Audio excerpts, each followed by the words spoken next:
অবশেষে অপেক্ষার অবসান ঘটিয়ে ইউক্রেন যুদ্ধ ইস্যুতে আলাস্কায় বৈঠকে বসেছেন মার্কিন প্রেসিডেন্ট ডোনাল্ড ট্রাম্প এবং রুশ প্রেসিডেন্ট ভ্লাদিমির পুতিন। স্থানীয় সময় 11টা 8 মিনিটে যুক্তরাষ্ট্রের আলাস্কায় পৌঁছান দুই প্রেসিডেন্ট। একই গাড়িতে বসে চড়ে আলোচনার স্থানে পৌঁছান তারা। বৈঠকে ইউক্রেন ইস্যুতে দুই নেতা বড় কোনো ঘোষণা দেবেন বলে আশা করছেন অনেকে। আলাস্কার বৈঠক 75% সফল হওয়ারও ইঙ্গিত দিয়েছেন মার্কিন প্রেসিডেন্ট। জানান, এবারের বৈঠকে পুতিনকে নিজের ওপর প্রভাব বিস্তার করতে দেবেন না তিনি। পুতিনের সঙ্গে পরবর্তী কোনো বৈঠকে ইউক্রেনের প্রেসিডেন্ট ভলোদিমির জেলেনস্কিকে রাখার আশ্বাস দিয়েছেন ট্রাম্প। এছাড়াও খুব দ্রুত পুতিন জেলেনস্কির মধ্যে একটি বৈঠক অনুষ্ঠিত হতে পারে এমন সম্ভাবনার কথাও জানিয়েছেন তিনি।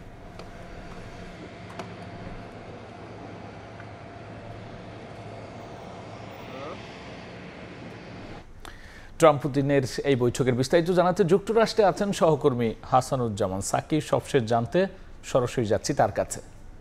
বিশ্বের যে দুই পরাশক্তি যুক্তরাষ্ট্র এবং রাশিয়া, এই দুই দেশের প্রেসিডেন্ট অর্থাৎ যথাক্রমে ডোনাল্ড ট্রাম্প এবং রাশিয়ার প্রেসিডেন্ট ভ্লাদিমির পুতিনের মধ্যে সম্মেলন শুরু হয়েছে। দুই নেতার মুখোমুখি হয়েছেন প্রথমবারের মতো, অর্থাৎ ডোনাল্ড ট্রাম্প দ্বিতীয়বারের মতো ক্ষমতা গ্রহণের পর এটি রাশিয়ার প্রেসিডেন্ট ভ্লাদিমির পুতিনের সঙ্গে তার প্রথম বৈঠক।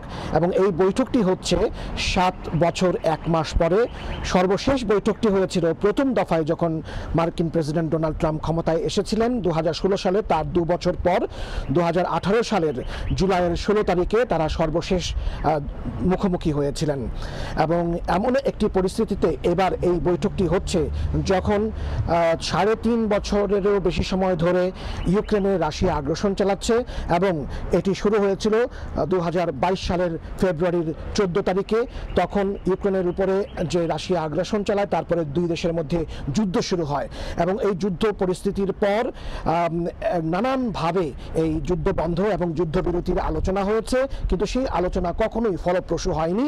এর আগেও মার্কিন প্রেসিডেন্ট, তার আগে যে জো বাইডেন ক্ষমতা ছিলেন, তিনিও চেষ্টা করেছেন, কিন্তু কোনোভাবেই সেটি ফলপ্রসূ হয়নি। তবে এই যে ডোনাল্ড ট্রাম্প দ্বিতীয় মেয়াদে ক্ষমতায় এসেছেন, তিনি কিন্তু নির্বাচনী প্রতিশ্রুতি দিয়েছিলেন যে তিনি যদি ক্ষমতা গ্রহণ করেন তখন রাশিয়া এবং ইউক্রেনের মধ্যে যুদ্ধ বন্ধে তিনি কার্যকর ভূমিকা নেবেন। এবং তিনি যখন ক্ষমতায় এলেন তারপর থেকে কিন্তু নানান রকম উদ্যোগ তিনি নিচ্ছেন। প্রথম দফায় তিনি তার হোয়াইট হাউসে আমন্ত্রণ জানিয়েছিলেন ইউক্রেনের প্রেসিডেন্ট ভ্লাদিমির জেলেনস্কিকে। যদিও সেই আলোচনা ফলপ্রসূ হয়নি, সেই বৈঠকটি উত্তপ্ত বাক্য বিনিময়ের মধ্য দিয়ে শেষ হয়েছিল। তখন বাক বিতণ্ডায় জড়িয়ে পড়েছিলেন মার্কিন president Donald Trump, vice president JD Vance এবং ইউক্রেনের প্রেসিডেন্ট ভ্লাদিমির জেলেনস্কি। সেই তখনই কিন্তু যুদ্ধবিরতির যে প্রক্রিয়া সেটি ভেস্তে গিয়েছিল। তারপরে আবারও এই আলোচনাটি শুরু হয়েছে এবং কয়েক দফা ইউক্রেনের প্রেসিডেন্ট জেলেনস্কি এবং রাশিয়ার প্রেসিডেন্ট পুতিনের সঙ্গে ডোনাল্ড ট্রাম্প তিনি টেলিফোন আলাপ করেছেন এবং যুদ্ধবিরতি কার্যকরের জন্য তিনি দুই দেশকেই চাপ প্রয়োগ করেছেন। সর্বশেষ রাশিয়ার উপরে ডোনাল্ড ট্রাম্প চাপ প্রয়োগ করছেন এবং বলছেন যে কোনো উপায়েই এই দুই দেশের মধ্যে যুদ্ধ বন্ধ করতে হবে। এবং এখন পর্যন্ত দুই দেশেরই কিন্তু যুদ্ধ বন্ধ এবং যুদ্ধবিরতি চুক্তিতে স্বাক্ষর করার বিষয়টিতে আন্তরিকতা রয়েছে, কিন্তু কোনো কার্যকর পদক্ষেপ এখনো বাস্তবে গ্রহণ করা যায়নি। এবং এই প্রক্রিয়াটিরই সর্বশেষ যে উদ্যোগ সেটি হচ্ছে এই শান্তি আলোচনা, অর্থাৎ মার্কিন প্রেসিডেন্ট ডোনাল্ড ট্রাম্পের মধ্যে রাশিয়ার প্রেসিডেন্ট পুতিনের এই আনুষ্ঠানিক আলোচনা আজকে শুরু হয়েছে। এখন থেকে ঘন্টা দেড়েক আগে যুক্তরাষ্ট্রের রাজধানী আলাস্কা অঙ্গরাজ্যে। আপনি জানেন যে এই আলাস্কা অঙ্গরাজ্যটি যুক্তরাষ্ট্রের 50তম অঙ্গরাজ্যের একটি, এবং যেটি কিন্তু একসময় রাশিয়ার অধীনে ছিল।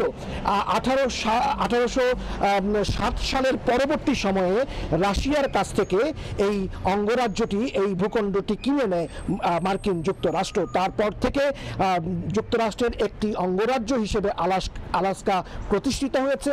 সেই অঙ্গরাজ্যের অ্যাঙ্করেজ শহরে কিন্তু এই শীর্ষ সম্মেলন হচ্ছে এবং শান্তি আলোচনা শুরু হয়েছে। আমরা দেখেছি যে দুই নেতাই, দুই বিশ্বের পরাশক্তি মার্কিন প্রেসিডেন্ট ডোনাল্ড ট্রাম্প এবং রাশিয়ার প্রেসিডেন্ট ভ্লাদিমির পুতিন, তারা বিমান থেকে নেমে, দুই পৃথক বিমান থেকে নেমে বিমানবন্দর ধরেই তারা করমর্দন করেছেন, শুভেচ্ছা বিনিময় করেছেন, হাস্যোজ্জ্বল ছিলেন, তারা কিছুটা সময় কথা বলেছেন এবং তারা কিন্তু সেই লাল গালিচা দিয়ে একসঙ্গে তারা হেঁটে এসেছেন এবং যে স্বাগত মঞ্চ, সেই স্বাগত মঞ্চে দাঁড়িয়ে জনতার উদ্দেশ্যে এবং সেখানে যে কিছু ঊর্ধ্বতন কর্তৃপক্ষ ছিল তাদের সঙ্গে শুভেচ্ছা বিনিময় করেছেন, সাংবাদিকদের হাত নেড়েছেন। এবং আমরা যেটি দেখেছি একটি খুবই নজিরবিহীন এবং বিরল ঘটনা, সেটি হলো যে ট্রাম্প যখন তারা হেঁটে আসছিলেন লাল গালিচা দিয়ে এবং গাড়ির কাছাকাছি এসেছিলেন, তখন মার্কিন প্রেসিডেন্ট ডোনাল্ড ট্রাম্প তিনি তার গাড়িতে ওঠার জন্য রাশিয়ার প্রেসিডেন্ট পুতিনকে আমন্ত্রণ জানান এবং পুতিন কিন্তু কোনো কিছু বিবেচনা না করেই তিনি ট্রাম্পের গাড়িতে অর্থাৎ মার্কিন প্রেসিডেন্টের গাড়িতে উঠেছেন এবং তারা একসঙ্গে তারা সম্মেলনের স্থলে একই গাড়িতে করে এগিয়ে গেছেন, যেটি একটি আন্তরিকতার বার্তা দিয়েছে। আশা করা যাচ্ছে এই আন্তরিকতা যদি সর্বশেষ পর্যন্ত বজায় থাকে তাহলে আজকের দিনের শেষে যে জয়েন্ট অর্থাৎ যৌথ সম্মেলনটি হবে, যৌথ বিবৃতিটি আসবে দুই বিশ্ব নেতার কাছ থেকে, সেখানে শান্তি আলোচনাটি ফলপ্রসূ একটি দিক পাবে এবং ইউক্রেন এবং রাশিয়ার যুদ্ধবিরতি আনুষ্ঠানিকভাবে কার্যকর হওয়ার দিকে এগোবে। এবং ইতিমধ্যে ডোনাল্ড ট্রাম্প তিনি কিন্তু এই শান্তি আলোচনার বিষয়ে তার নিজের অবস্থান ব্যাখ্যা করেছেন সাংবাদিকদের কাছে, যদিও সেখানে তিনি 100% সফল হবেন সেটি কিন্তু তিনি বলতে পারছেন না। তার মধ্যে কিছুটা আশঙ্কা রয়েছে, কিছুটা সন্দেহ রয়েছে। তিনি বলেছেন যে অন্তত 70% আশাবাদী তিনি যে রাশিয়া যুদ্ধবিরতিতে রাজি হবে। অন্যদিকে যখন বিমান থেকে নেমে দুই শীর্ষ নেতা হেঁটে আসছিলেন এবং স্বাগত মঞ্চে দাঁড়িয়েছেন, তখন সাংবাদিকরা কিন্তু জোরে চিৎকার করে পুতিনের উদ্দেশ্যে প্রশ্ন ছুড়ে দিয়েছেন যে এই যে বৈঠক, এই বৈঠকে কি ইউক্রেন এবং রাশিয়ার মধ্যে যুদ্ধবিরতি হচ্ছে কিনা, পুতিনের বক্তব্য কি। যদিও পুতিন এইটি শুনেছেন সাংবাদিকদের এই প্রশ্নটি, কিন্তু তার কিন্তু কোনো জবাব তিনি দেননি। এবং এই বৈঠকটি কেমন হবে, এই বৈঠকটি একসময় বলা হচ্ছিল যে এটি একটি আনুষ্ঠানিক বৈঠক, দুই দেশের মধ্যে দ্বিপাক্ষিক বৈঠক এবং দুই শীর্ষ নেতা পরস্পর মুখোমুখি বৈঠক করবেন এবং ওয়ান অন ওয়ান বৈঠক হবে। কিন্তু শেষ মুহূর্তের খবর অনুযায়ী আমরা যেটি জানতে পেরেছি যে বৈঠকটি হবে, কিন্তু দুই নেতার মধ্যে ওয়ান অন ওয়ান রুদ্ধদ্বার বৈঠক যেটিকে বলা যায় সেটি কিন্তু শেষ মুহূর্তে হয়তো হচ্ছে না। কিন্তু আমরা দেখেছি যে দুই নেতা ইতিমধ্যে বৈঠকে বসেছেন এবং দুই দেশের শীর্ষ নেতৃত্ব, পররাষ্ট্রমন্ত্রী সহ অন্যান্য ঊর্ধ্বতন কর্তৃপক্ষ কিন্তু এই বৈঠকে ছিলেন এবং যে সবার যে বডি ল্যাঙ্গুয়েজ, যে অভিব্যক্তি দুই প্রেসিডেন্টের মধ্যে, তাতে করে কিন্তু আমরা আন্তরিকতার আভাসই পেয়েছি এবং সেই আশাবাদী ব্যক্ত করতে চাই যে দুই দেশের মধ্যে, ইউক্রেন এবং রাশিয়ার মধ্যে যুদ্ধবিরতি কার্যকর হবে আজকের এই সম্মেলনের মধ্য দিয়ে। আজকের মার্কিন প্রেসিডেন্ট ডোনাল্ড ট্রাম্প এবং রাশিয়ার প্রেসিডেন্ট ভ্লাদিমির পুতিনের মধ্যে বৈঠকের পর আমরা জেনেছি যে এই বৈঠকটি, আপনি জানেন যে দুই দেশের মধ্যে দ্বিপাক্ষিক বৈঠক কিংবা রুদ্ধদ্বার বৈঠক, ওয়ান অ্যান্ড অন বৈঠক, যে কোনো ধরনের বৈঠকেই 8 ঘন্টা, 1 ঘন্টা বা 1.5 ঘন্টার মতো হতে পারে। কিন্তু এই যে সম্মেলন, এই যে বৈঠক, এটি কিন্তু বলা হচ্ছে যে 6 থেকে 7 ঘন্টা ধরে এই বৈঠকটি চলবে। এখানে নানান বিষয়ে আলোচনা হবে। দুই দেশের মধ্যে বৈঠকে অমীমাংসিত নানান বিষয়ে স্থান পায়, দ্বিপাক্ষিক নানান স্বার্থ সংশ্লিষ্ট বিষয় এখানে প্রাধান্য পায়। কিন্তু এই বৈঠকে কিন্তু মূল বিষয় হয়ে দাঁড়িয়েছে রাশিয়া এবং ইউক্রেনের মধ্যে যুদ্ধ বন্ধ এবং দুই দেশের মধ্যে শান্তি চুক্তি এবং যুদ্ধবিরতি চুক্তি স্বাক্ষর করার ইস্যুটি। যে কারণে এই বৈঠকটি কিন্তু বিশ্বময়, বিশ্ব রাজনীতিতে এবং আন্তর্জাতিক অঙ্গনে অত্যন্ত গুরুত্বপূর্ণ হয়ে উঠেছে এবং এটিকে বলা হচ্ছে একটি ঐতিহাসিক সম্মেলন, একটি ঐতিহাসিক মুখোমুখি বৈঠক। আপনি জানেন যে 2022 সালের 14ই ফেব্রুয়ারি ইউক্রেনে যে আগ্রাসন চালিয়েছিল রাশিয়া, সেই আগ্রাসনের মধ্য দিয়ে দুই দেশের মধ্যে কিন্তু সরাসরি যুদ্ধ শুরু হয়ে যায়। এখন পর্যন্ত যুক্তরাষ্ট্রের যে তথ্য, সেই তথ্য অনুযায়ী 5 লাখেরও বেশি সামরিক এবং বেসামরিক মানুষ হতাহত হয়েছেন। যে তথ্য আছে প্রাথমিকভাবে, সেই তথ্য অনুযায়ী রাশিয়ায় 1,20,000-এরও বেশি সামরিক ব্যক্তি অর্থাৎ সৈন্য এই যুদ্ধে নিহত হয়েছেন এবং আহত হয়েছেন 1,70,000 থেকে 1,80,000 বেসামরিক ব্যক্তি। অন্যদিকে ইউক্রেনের এই যুদ্ধে 70,000 থেকে 1,00,000 সৈন্য নিহত হয়েছে এবং আহত হয়েছে 1,00,000 থেকে 1,20,000-30,000 বেসামরিক এবং সৈন্যসহ ব্যক্তিরা আহত হয়েছে। সব কিছু মিলিয়ে 5 লাখেরও বেশি ক্যাজুয়ালিটি, 5 লাখেরও বেশি সামরিক এবং বেসামরিক মানুষের মৃত্যু। এটি একটি নজিরবিহীন এবং বিরল ঘটনা। এই যুদ্ধের মধ্য দিয়ে শুধু দুটি দেশ রাশিয়া এবং ইউক্রেনের মধ্যেই নয়, সারা বিশ্বেই কিন্তু এই যুদ্ধের একটি বিরূপ প্রতিক্রিয়া, একটি নেতিবাচক প্রতিক্রিয়া এবং পরিস্থিতির শিকার হচ্ছে পুরো বিশ্ব, যেখানে পুরো বিশ্ব অশান্ত হয়ে উঠেছে। সামাজিকভাবে, অর্থনৈতিকভাবে পুরো বিশ্ব এখন একটি বিপর্যয়ের মধ্যে রয়েছে। জিনিসপত্রের দাম বেড়েছে, তেলের দাম বেড়েছে। এক দেশ আরেক দেশের মধ্যে যে শান্তিপূর্ণ আলোচনা সেইগুলো ব্যাহত হচ্ছে।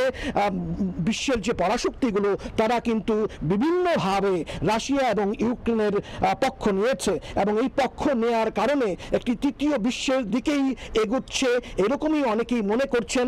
যদিও এটি এতটা বড় পরিস্থিতির দিকে এখন এগোচ্ছে না, কিছুটা শান্তির দিকেই এগোচ্ছে, কারণ সারা পৃথিবীর যারা পরাশক্তিগুলো আছে, পশ্চিমা বিশ্বগুলো আছে, উন্নত বিশ্বগুলো আছে, তারা কিন্তু এটি উপলব্ধি করতে পারছেন যে করেই হোক রাশিয়া এবং ইউক্রেনের যুদ্ধ বন্ধ করতে হবে।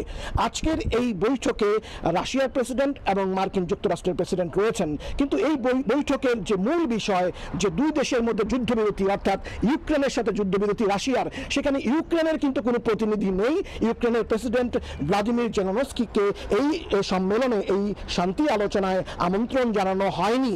যতটুকু আমরা জানতে পেরেছি এবং রাজনৈতিক বিশ্লেষকরা যেটি বলছেন যে পুতিনের অনাগ্রহের কারণেই জেলেনস্কিকে এই বৈঠকে আমন্ত্রণ জানানো হয়নি। এই জন্য কিন্তু ইউক্রেনের মধ্যে এক ধরনের ক্ষোভ রয়েছে, এক ধরনের অতৃপ্তি রয়েছে এবং এর ফলশ্রুতিতে যে সম্মেলন, যে সামিট স্থল যুক্তরাষ্ট্রের আলাস্কা অঙ্গরাজ্যের অ্যাঙ্করেজ, সেই সম্মেলন স্থলের বাইরে কিন্তু ইউক্রেনের সমর্থনে বিক্ষোভ করছেন জনতা। এবং কেন এই বৈঠকে জেলেনস্কিকে আমন্ত্রণ জানানো হয়নি, এই জন্য কিন্তু বিক্ষোভ এবং সেই তার পাশাপাশি এর দাবি উঠেছে। ইতিমধ্যে মার্কিন প্রেসিডেন্ট ডোনাল্ড ট্রাম্প তিনি বলেছেন যে পরবর্তী আলোচনায় অবশ্যই ইউক্রেনের প্রেসিডেন্ট ভ্লাদিমির জেলেনস্কিকে তিনি রাখবেন। তো সবকিছু মিলিয়েই বৈঠক চলছে, এখনো বৈঠক চলছে। যদি এমনটি হয় যে এই বৈঠক তো কোনো কারণে একটি পর্যায়ে মধ্যাহ্ন বিরতি হবে, মধ্যাহ্ন ভোজ হবে, এর বিরতিতে যদি মার্কিন দুই প্রেসিডেন্ট তারা যদি কোনো আনুষ্ঠানিক বক্তব্য রাখেন কিংবা দুই দেশের মুখপাত্ররা যদি কোনো বক্তব্য রাখেন সাংবাদিকদের উদ্দেশ্যে, সেই ক্ষেত্রে যতটুকু আলোচনা হয়েছে সেই আলোচনা কোন দিকে এগোচ্ছে সেই সংবাদটি হয়তো সময় সংবাদের দর্শকদেরকে আমরা দিতে পারবো। আর না হলে এখন পর্যন্ত আনুষ্ঠানিক যে সূচি, সেই পরিকল্পনা, সেটি হচ্ছে যে বৈঠকটি যখন শেষ হবে দিন শেষে, তখন দুই দেশের প্রেসিডেন্ট তারা একটি যৌথ সংবাদ সম্মেলনে অংশগ্রহণ করবেন এবং যৌথ বিবৃতি দেবেন। যদিও ডোনাল্ড ট্রাম্প বলেছেন যদি আলোচনা ফলপ্রসূ না হয় কোনো কারণে, তাহলে তিনি আলাদাভাবে সংবাদ সম্মেলন করবেন। সব কিছু মিলিয়ে আলোচনা ফলপ্রসূ হোক, এটি পুরো পৃথিবী এখন চাচ্ছে। ট্রাম্প পুতিনের বৈঠকের সবশেষ নিয়ে আমরা সরাসরি ছিলাম যুক্তরাষ্ট্রে।